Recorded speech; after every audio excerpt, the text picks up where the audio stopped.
Assalamualaikum warahmatullahi wabarakatuh. Perkenalkan, nama saya Fadila Rahmawati dengan NIM 0221180. Di sini saya akan memaparkan materi tentang budaya organisasi dan efektivitas kerja terhadap karir.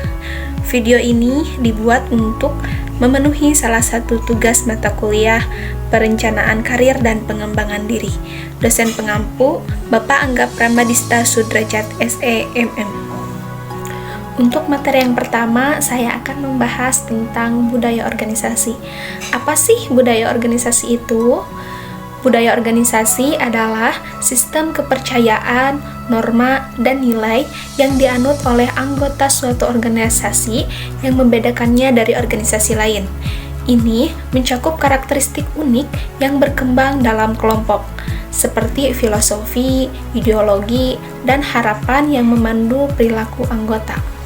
Untuk selanjutnya yaitu karakteristik budaya organisasi. Yang pertama, inovasi dan pengambilan risiko. Inovasi dan pengambilan risiko adalah suatu tindakan untuk mencari peluang baru ataupun bereksperimen dalam melakukan inovasi yang mampu mengambil risiko dari inovasi tersebut. Yang kedua, stabilitas dan keamanan. Stabilitas dan keamanan merujuk pada kemampuan organisasi untuk tetap konsisten dan tangguh menghadapi tantangan eksternal. Budaya yang kuat menciptakan lingkungan kerja yang aman dan mendukung, di mana anggota merasa terintegrasi dan memiliki komitmen terhadap tujuan bersama. Yang ketiga, orientasi hasil.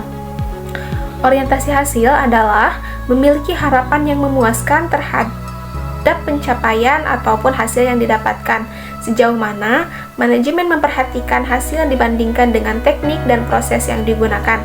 Yang keempat, orientasi tim.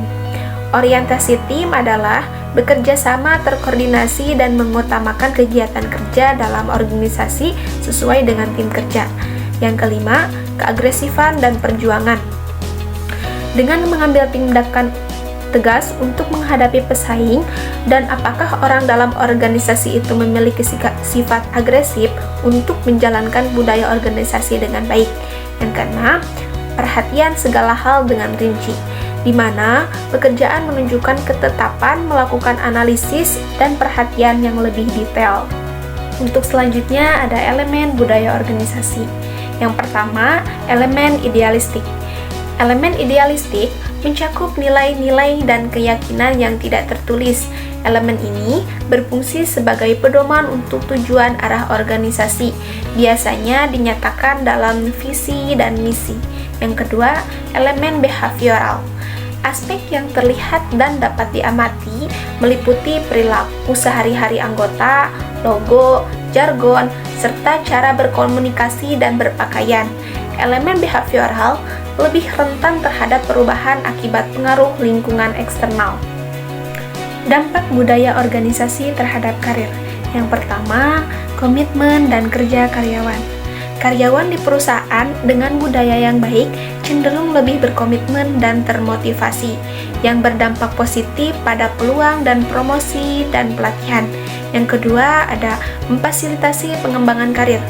Budaya organisasi dan pengembangan karir berkontribusi secara simultan terhadap kinerja karyawan. Untuk selanjutnya, tantangan budaya organisasi terhadap karir. Yang pertama, resistensi terhadap perubahan. Hal ini sering terjadi, terutama di kalangan karyawan yang terbias dengan budaya lama. Yang kedua, keselarasan antara budaya dan visi misi perusahaan.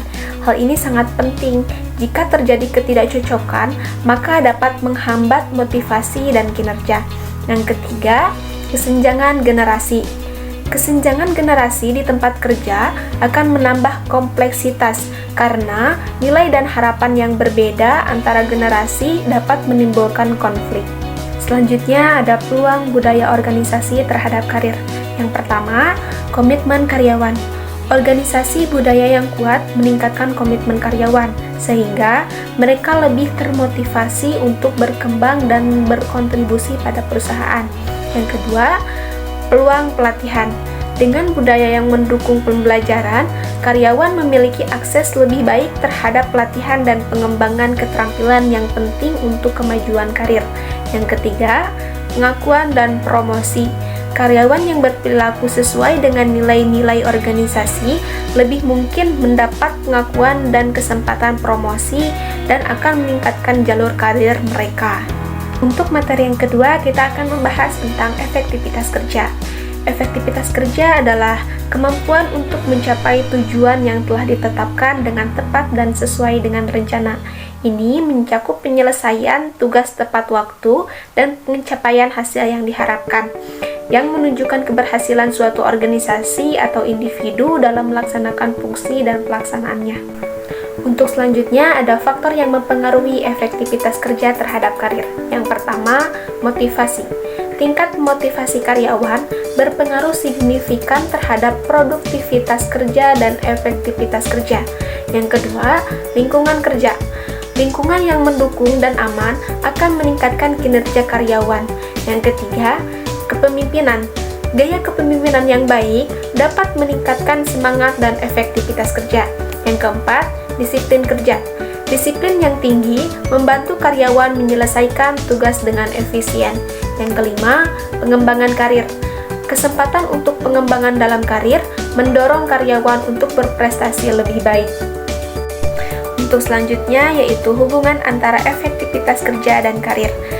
Pengembangan karir memiliki pengaruh yang signifikan terhadap efektivitas kerja. Pelatihan dan pengembangan karir meningkatkan motivasi dan kemampuan pegawai, yang pada gilirannya meningkatkan efektivitas kerja. Selain itu, kompetisi juga memberikan kontribusi positif terhadap efektivitas kerja. Dengan pengembangan karir yang adil dan sistematis mendorong karyawan untuk berprestasi lebih baik. Oleh karena itu, organisasi yang fokus pada pengembangan karir cenderung memiliki karyawan yang lebih produktif dan efektif dalam menjalankan tugas. Untuk selanjutnya yaitu manfaat efektivitas kerja terhadap karir. Yang pertama, peningkatan produktivitas. Karyawan yang bekerja secara efektif mampu menyelesaikan lebih banyak tugas dalam waktu yang lebih singkat dan meningkatkan produktivitas perusahaan. Yang kedua, kualitas hasil yang baik. Efektivitas kerja berkontribusi pada hasil yang berkualitas karena fokus pada detail dan proses. Yang ketiga, rasa tanggung jawab. Karyawan yang efektif cenderung memiliki tanggung jawab yang lebih tinggi dalam menyelesaikan pekerjaan tepat waktu. Yang keempat, komunikasi yang baik. Efektivitas kerja mendorong komunikasi yang lebih baik antar karyawan yang penting untuk berkolaborasi. Untuk selanjutnya yaitu strategi meningkatkan efektivitas kerja. Yang pertama, menetapkan tujuan yang jelas. Menetapkan tujuan yang jelas dan terukur membantu mengarahkan upaya memberikan fokus yang memiliki tujuan yang spesifik dan realistis akan membantu mengukur kemajuan dan memotivasi diri untuk mencapai hasil yang diinginkan.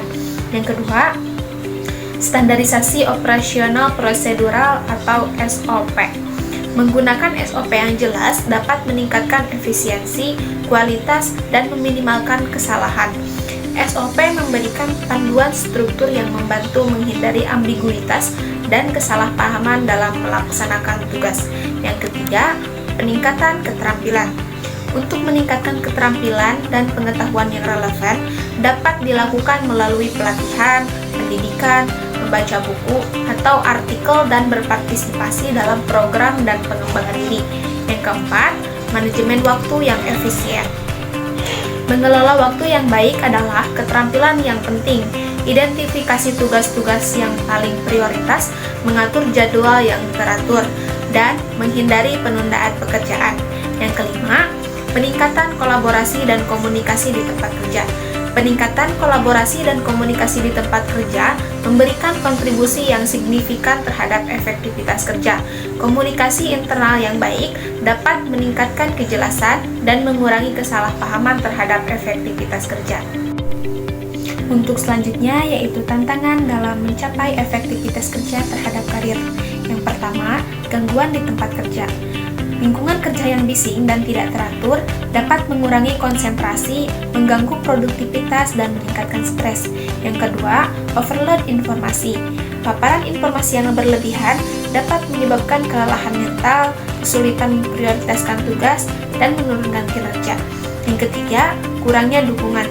Tanpa dukungan dari atasan atau rekan kerja, karyawan mungkin merasa terlindungi dan kurang termotivasi, yang berdampak negatif pada kinerja mereka.